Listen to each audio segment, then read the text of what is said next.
tuliona nyota yake mashariki, nasi tumekuja kumwabudu. Tumsifu Yesu Kristo. Karibu ndugu msikilizaji na mfuatiliaji wa Oratorio Kanosa Media katika tafakari ya neno la Mungu.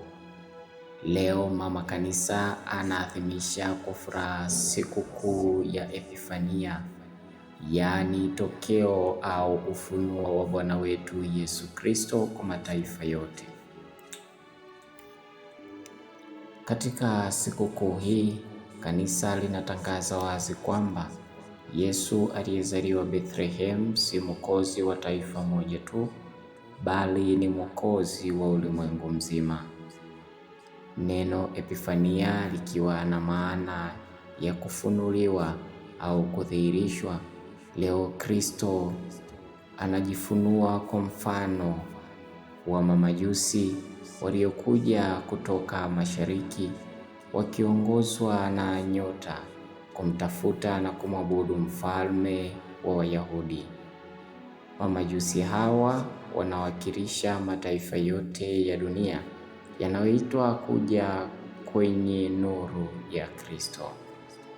Masomo yetu ya leo yanatuonyesha kwamba Kristo ni nuru ya mataifa na wote wanaoitwa kuja kwake bila ubaguzi, na kila anayemtafuta kwa moyo wa kweli hatakosa kumkuta.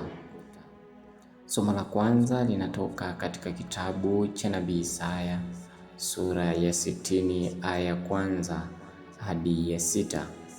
Somo la pili, barua ya Mtume Paulo kwa Waefeso sura ya 3 aya ya 2 hadi ya 3a na ile aya ya 5 hadi ya 6. Na katika Injili ya Mtakatifu Mathayo sura ya 2 aya ya kwanza hadi ya 12.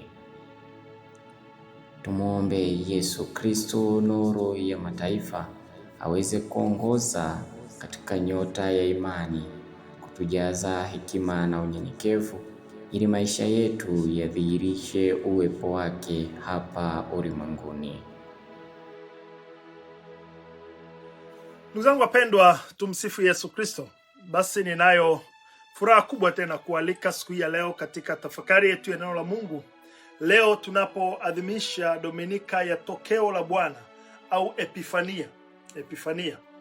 Ukisoma Injili ya Mathayo, Injili ya leo kutoka kitabu cha Mathayo ile sura ya pili mstari wa kwanza mpaka wa 12.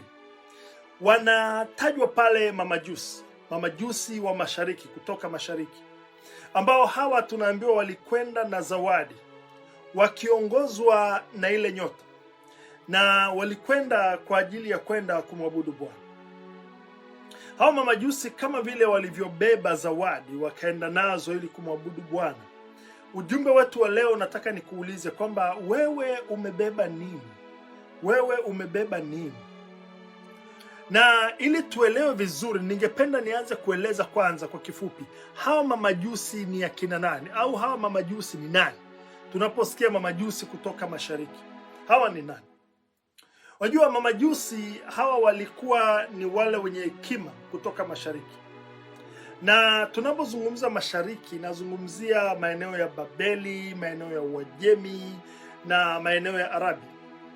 Kwa hiyo walikuwa hawa ni wataalamu wa nyota. Ningeweza kusema walikuwa wana astronomia wa zamani wa wakati ule, na hawa walikuwa wanachunguza, walikuwa ni wachunguzi wa zile ishara. Ningeweza kusema ishara za nyakati. Walikuwa wanachunguza ishara za nyakati. Kwa hiyo walikuwa wanafahamika sana kama leo tungesema walikuwa ni wanazuoni au walikuwa ni wanafalsafa wa wakati huo. Hawa hawakuwa wafalme kama simulizi nyingine zinavyoonyesha, kwa sababu Biblia haionyeshi mahali popote moja kwa moja kwamba walikuwa ni wafalme. Ila walikuwa ni watu wa mataifa, kutoka mataifa mbalimbali. Hawakuwa Wayahudi, lakini walitambua kuzaliwa kwa mfalme wa Wayahudi. Kwa namna gani? Kwa kupitia ile nyota waliokuwa wameiona. Na kama nilivyosema, hao walikuwa ni wataalamu wa nyota. Walipoiona nyota ambayo ilikuwa sio ya kawaida, walianza mara moja kazi yao ya uchunguzi. Walikuwa pia wanatafsiri ishara na waliweza kutafsiri hata ishara ya kuzaliwa kwa mfalme mkubwa. Kwa hiyo ningeweza kusema hawa walikuwa ni researchers, lakini pia walikuwa wanatafsiri zile alama, walikuwa wanatafsiri alama. Kwa hiyo walijulikana hawa kama watu wanaotafakari mambo kwa kina sana.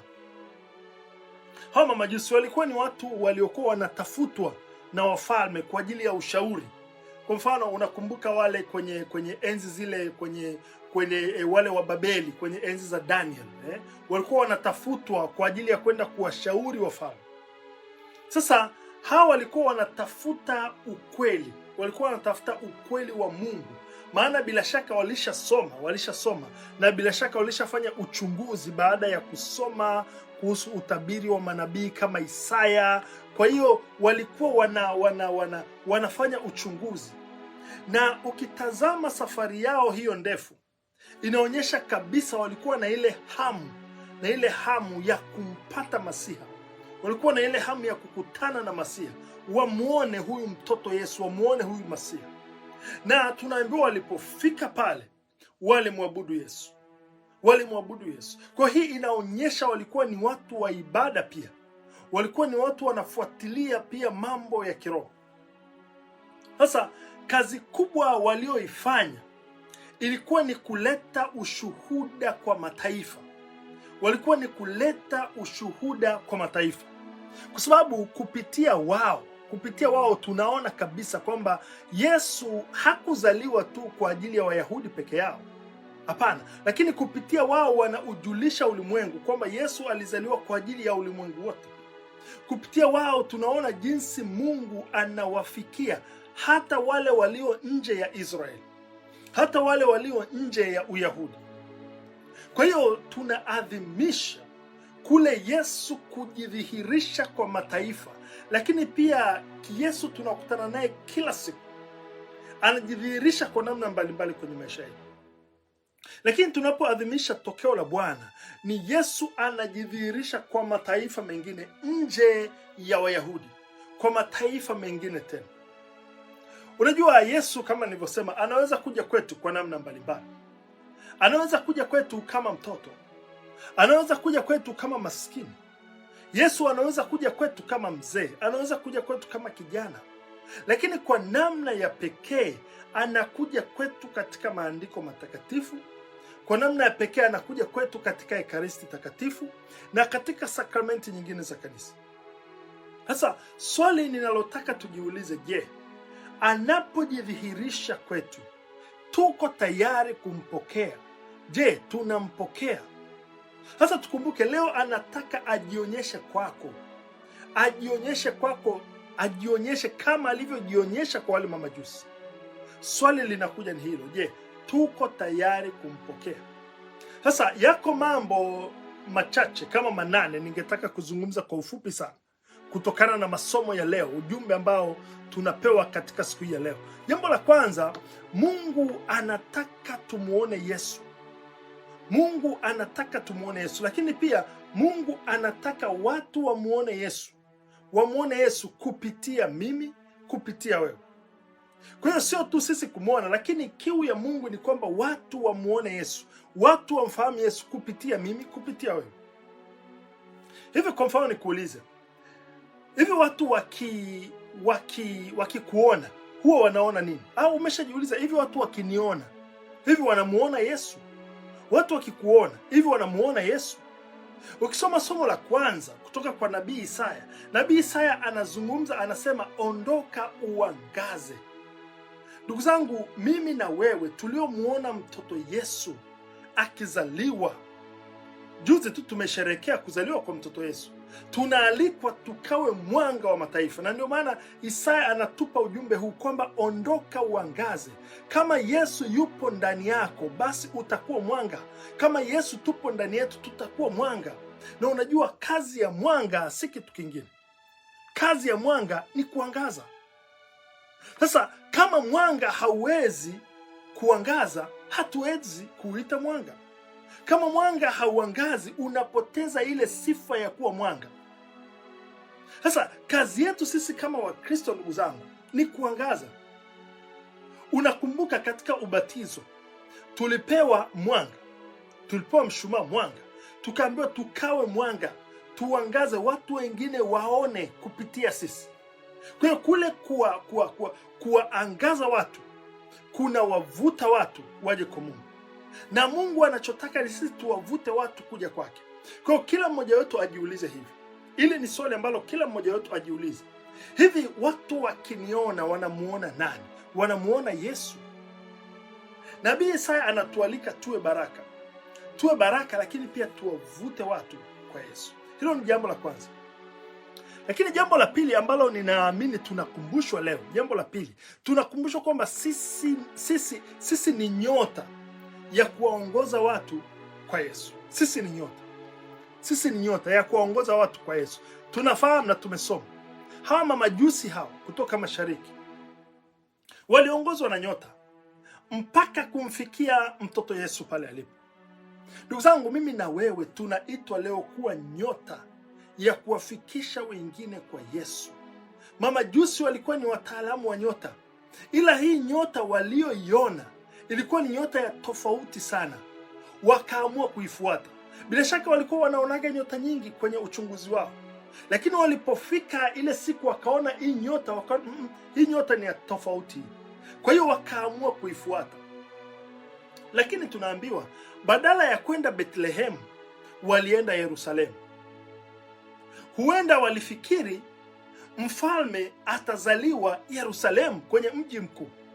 Huenda walifikiri mfalme atazaliwa Yerusalemu, kwenye ikulu. Walipoona nyota inawaongoza kwenda Bethlehem, ndani yao mfalme hawezi kuzaliwa huko. Bethlehem ni mji mdogo sana, haiwezekani mfalme akazaliwa huko. Kwa hiyo akili yao ilikuwa mfalme atazaliwa ikulu. Kwa hiyo wakaamua kwenda Yerusalemu, mji mkuu. Walipotumia akili zao za kibinadamu kufikiri kwamba Yesu mfalme amezaliwa ikulu, ile nyota zilipotea. Maana yake, ndugu zangu, tusitumie akili zetu tu. Tunakumbushwa hivyo kwamba bila mpango wa Mungu, mipango yetu sisi itaharibika tu. Hawa mamajusi walipofika Yerusalemu hawakumuona Yesu. Kwa nini? Kwa sababu Yesu hapatikani kwenye magorofa. Hawakumuona Yesu. Kwa nini? Yesu hapatikani kwenye mambo haya makubwa, ikulu zilizojengwa za kidunia. Na tunaambiwa mamajusi walipoteza nyota yao. Kwa nini walipoteza nyota yao? Kwa sababu walitumia akili zao za kibinadamu. Ndugu zangu wapendwa, Yesu anapatikana katika moyo uliopondeka. Yesu anapatikana katika moyo mnyenyekevu. Wakati mwingine, ndugu zangu, mimi ninafikiri kwamba tunashindwa kumuona Yesu kwa sababu tumefikia Yerusalemu badala ya kwenda Bethlehem. Mamajusi waliacha kufuata nyota iliyokuwa ikiwaongoza, wakaamua kufuata njia zao wenyewe. Na walipoelekea Yerusalemu badala ya Bethlehem, tunaambiwa nyota yao ilipotea. Nyota yao ilipotea, hawakuiona tena mpaka walipokaa chini wakatafakari, wakaamua kushika njia kwenda Bethlehem. Walipoamua kushika njia kwenda Bethlehem tu, ile nyota yao ikang'aa tena. Ikang'aa tena. Ndugu zangu wapendwa, kuna ujumbe tunapewa hapa kwamba hata sisi tunapokosea njia au tukaamua kutumia akili zetu sisi wenyewe, nyota zetu zitapotea tu. Huenda nyota yako imepotea kwa sababu tu umekosea njia. Huenda nyota yako, ndugu zangu, imepotea kwa sababu tu umeanza kujiamini mwenyewe. Sasa kama nyota yako imepotea, jichunguze. Labda umepotea njia, labda uko uliko ni Yerusalemu na wala sio Bethlehem. Kwa hiyo cha kufanya nini? Ni kutafuta nyota yako na kushika njia sahihi. Waliposhika njia sahihi, wakaanza kushika njia kwenda Bethlehem, nyota yao ilirudi ikang'aa tena. Jambo la tatu ambalo tunaitwa kulitafakari, ndugu zangu, ni kuepuka ile roho ya Herode. Kuna ile roho ya Herode, roho ya wivu, roho ya chuki, roho ya kuua ndoto za wengine. Unajua, mamajusi walipofika Yerusalemu walianza kuuliza juu ya habari za mfalme aliyezaliwa. Alafu Injili inatuambia Herode na Yerusalemu nzima walifadhaika sana. Herode aliyekuwa mfalme na Yerusalemu nzima walifadhaika sana waliposikia kwamba kuna mtoto amezaliwa atakayekuwa mfalme, na kuna watu wakafadhaika. Unajua ndugu zangu, na hii ni kawaida kwenye maisha yetu wakati mwingine, kwamba kuna watu wanafadhaika kwa sababu wengine wanafanikiwa. Kuna watu wanafadhaika wanapoona wengine wanafanikiwa, wao wanafadhaika. Kuna watu wanafadhaika kwa sababu wengine wanabarikiwa. Kuna ambao hata wanalala wakiwaza jinsi gani watazima ndoto za wengine, wanalala wakiwaza jinsi gani watakwamisha mafanikio ya wengine, kama vile Herode. Sasa ni hakika kwamba katika mazingira yetu wakati mwingine tunakutana na maherode. Kuna maherode wengi, kuna maherode wengi. Kumbuka, Herode alitaka kukwamisha mpango wa Mungu, alishindana na Mungu lakini hakushinda. Huwezi kushindana na Mungu ukashinda hata siku moja. Huwezi kushindana na Mungu ukashinda. Hao waliofadhaika, kuna watu wanafadhaika, wanakosa usingizi kabisa kwa sababu tu Mungu amemuinua huyu. Kuna watu wanaumia kwa sababu tu Mungu amembariki huyu. Wanatamani ni kama vile wangeweza kubadilisha mawazo ya Mungu, lakini wanasahau kwamba Mungu hawezi kupambana na Mungu. Watapigana na wewe lakini hawatashindwa, hawatashinda. Jambo la 4 nataka nikuulize, je, sisi tumebeba roho gani? Roho za aina gani? Je, tuna hii roho ya Herode? Tumebeba roho gani? Tukumbuke ndugu zangu, Herode alipojua kwamba mfalme amezaliwa Bethlehem, alichofanya nini? Aliwaomba wale mamajusi, akaambia washike njia waende, wakisha muona huyo mtoto warudi wamletee habari mahali huyo mtoto alipo, eti ili na yeye aende kumwabudu. Kumbe lengo lake lilikuwa anataka akishajua mtoto alipo aende kumuua. Kwa hiyo huku ndani anajua kabisa, ana ile chuki, anataka aende kumuua mtoto, lakini anawaambia hao mamajusi, nendeni mkimuona mniletee habari yuko wapi na mimi nikamwabudu. Lakini ndani anajua kabisa haendi kumwabudu. Sasa hii ni tabia ya Herode. Tabia hii ndugu zangu inaitwa unafiki. Herode alikuwa ana hii tabia ya unafiki. Ndugu zangu, hapa duniani kuna watu ambao ni marafiki na kuna ambao hawana urafiki wa kweli, wana unafiki kidogo, sio marafiki wa kweli. Kwa hiyo ni muhimu sana ukafahamu namna ya kuwatofautisha. Watakwambia hivi lakini hawamaanishi wanachokisema. Ila Herode hakuwa rafiki. Herode alikuwa ni mnafiki. Unajua, tayari alikuwa akilini ameshamuua Yesu. Kilichokuwa kinabaki, alikuwa anasubiri amuue Yesu kimwili kabisa. Na ndio maana Herode aliua watoto wote wa kwanza. Kilio kikasikika huko Rama. Aliua watoto wote wa kwanza wa kiume akitarajia atampata na Yesu pia. Lakini Mungu alicheza ule mpango, akaamua kumwondoa Yesu. Lakini huku anawaambia mamajusi, ninataka niende nikamwabudu. Kwa hiyo ndugu zangu, ni muhimu kufahamu kwamba sio kila anayekusifia anamaanisha. Kuna wengine ni wauaji wa ndoto zako tu. Kuna wengine ni wanafiki tu. Kwa nje wanaweza kuonekana ni wema sana, ila kwa ndani ni Herode. Kwa ndani ni Herode.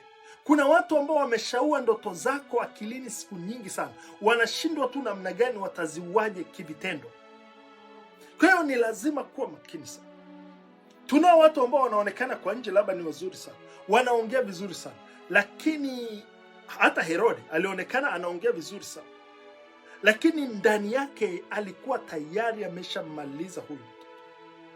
Kwa hiyo ndugu zangu, ni lazima tuombe neema ya Mungu ya kuweza kupambanua vizuri, kuweza kupambanua vizuri. Usio mwepesi sana wa kuamini kila mtu kwa haraka sana. Kuna wengine wana mioyo ya kiherode herode. Jambo la 5 ndugu zangu tunaloitwa kujifunza leo, usiogope kuanza upya. Daima usiogope kuanza upya. Usiogope kuanza upya. Unajua Herode alipoambia wale mamajusi kwamba washike njia kwenda Bethlehem, nyota yao ilionekana tena. Kwa hiyo tukumbuke, waliposhika njia kwenda Yerusalemu badala ya Bethlehem, nyota ilipotea. Lakini waliposhika njia ya kwenda Bethlehem, nyota yao ilionekana tena. Kumbe unaporudi njia kuu, nyota yako inaonekana tena, nyota yako inang'aa tena. Ndugu zangu wapendwa, unajua, ngoja nikwambie, kama uko kwenye ndoa, ukianza kuchepuka, nyota yako lazima ipotee tu, itapotea tu. Ukianza kuumiza mwenzako, nyota yako itapotea tu, zile baraka zitapotea tu, utakosa amani. Sasa mamajusi waliporudi kwenye njia kuu, ile nyota yao ilionekana tena. Kwa hiyo unapopoteza nyota yako, usiogope, anza upya. Haijalishi mwaka jana umepoteza nyota yako mara ngapi, haijalishi. Mwaka huu ndugu zangu, anza upya. Mamajusi walipoanza upya hawakupoteza nyota yao tena. Walifuata nyota hiyo kwa muda mrefu, walifuata kwa muda mrefu. Sasa kwa nini wewe unachoka? Kwa nini unachoka kwenda jumuiya? Kwa nini unachoka kwenda kanisani? Kwa nini unachoka? Kwa nini unachoka? Kwa nini unachoka? Kwa nini unachoka kwenye hiyo ndoa? Kwa nini unachoka kufanya mazoezi kwenye hiyo kwaya yako? Kwa nini unakata tamaa na hayo malengo yako? Kwa nini unachoka kumngoja Bwana? Usichoke. Kumbuka ndugu zangu, maisha ni safari. Maisha ni safari, na lengo la safari ya maisha ni kufika mwisho, sio kuishia njiani. Sasa mwisho wetu ndugu zangu ni kumuona Yesu. Hiyo ndio target yetu, ni kukutana na Yesu, kumuona Yesu. Kabla tujamuona Yesu, tusichoke. Mamajusi walitamani sana kufika mwisho wa safari yao, na mwisho wa safari yao ulikuwa ni Bethlehem. Walipofika wakamuona mtoto Yesu, wakapumua, wakarelaksi, wakamwabudu. Walihakikisha wamefika mwisho. Huko njiani walipata changamoto kubwa, mara kwenda Yerusalemu, mara kurudi Yerusalemu, lakini hawakukata tamaa, hawakukata tamaa. Kwa hiyo usiogope, usiogope kuanza upya. Jambo la 6 ndugu zangu, ni kuulize swali: umebeba nini cha kumpa Yesu? Umebeba nini cha kumpa Yesu kwenye maisha yako? Unajua, hawa mamajusi walimtolea Yesu zawadi. Wakamtolea dhahabu, wakamtolea uvumba, wakamtolea manemane. Sasa unaweza kujiuliza, hizi ni zawadi za kumpa mtoto? Mimi nilitegemea wangemletea zile zawadi za kitoto, wangemletea pampers, wangemletea leso, wangemletea vitu vile vya kuchezea, wangemletea hivyo. Lakini wanamletea hivi. Kwa nini dhahabu? Kwa nini wamletee uvumba? Kwa nini wamletee manemane? Kumbe hawa mamajusi walikuwa, kwa kumletea hivyo vitu, walikuwa wanamkiri Yesu kwamba ni nani. Wanamkiri Yesu kwamba ni mfalme, dhahabu. Wanamkiri Yesu kwamba ni kuhani, uvumba, anatolea uvumba. Wanamkiri Yesu kwamba ni mkombozi kwa hii manemane. Hizi zilikuwa ni zawadi za gharama sana. Sasa ndugu zangu, mimi na wewe tunampa Yesu nini? Ni zawadi gani ya gharama ambayo tunampa Yesu? Ndugu zangu, hakuna zawadi ambayo tunaweza tukampa Yesu yenye thamani kubwa kama mioyo yetu. Yesu anachotamani ni mioyo yetu. Tumpe mioyo yetu. Yesu anatamani tumpe mioyo yetu, na baadaye tumpeleke kwa watu wengine. Tumpeleke kwa watu wengine tu, watu wamjue, tumpeleke kwa watu wengine. Na jambo la 7 ambalo tunaitwa kulitafakari siku ya leo ndugu zangu, tunaitwa tufanye mabadiliko. Tufanye mabadiliko ya kweli. Ndugu zangu, tumeanza mwaka mpya tu. Tumeanza mwaka huu mpya. Mamajusi walipomaliza kumwabudu Yesu, walirudi kwa njia nyingine. Mnakumbuka Herode aliwaambia, mrudi kwangu Yerusalemu, nilete taarifa. Lakini wao, malaika aliwaonya, Mungu aliwaonya kupitia malaika, na wakarudi njia nyingine. Aliwaonya msirudi kwa Herode kwa sababu lengo lake sio zuri. Na hao mamajusi wakarudi kwa njia nyingine, walibadilisha njia. Ndugu zangu, huu ni mwaka mpya. Mwaka huu uwe ni mwaka wa kubadilisha njia zetu. Mwaka huu uwe ni mwaka wa kubadilisha mienendo yetu. Mwaka huu uwe ni mwaka wa kubadilisha matendo yetu. Mwaka huu uwe ni mwaka wa kubadilisha maisha yetu.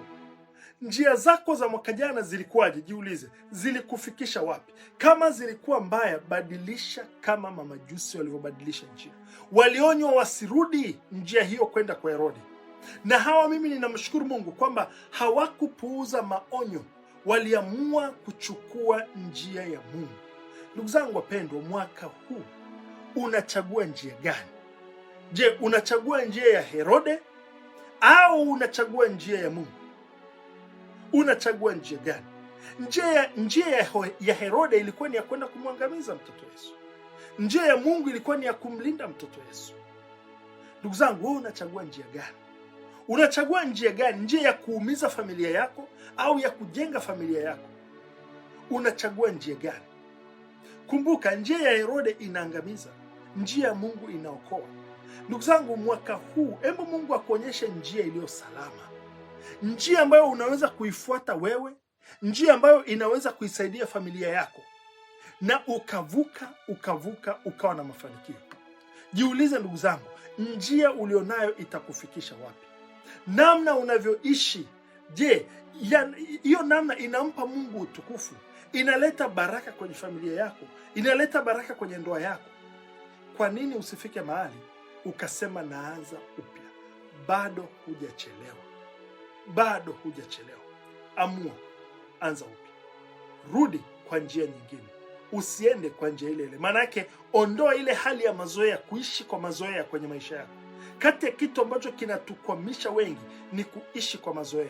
Hebu fanya maamuzi kwamba sasa mazoea basi, njia hii basi, style hii ya maisha basi. Hebu fanya maamuzi, rudi njia kuu. Achana na njia za Herode, rudi kwenye njia ya Mungu na Mungu atakuongoza na kukubariki. Mungu Mwenyezi awabariki na kuwatunza, na watakia Dominika njema yenye baraka na mafanikio. Tumsifu Yesu Kristo.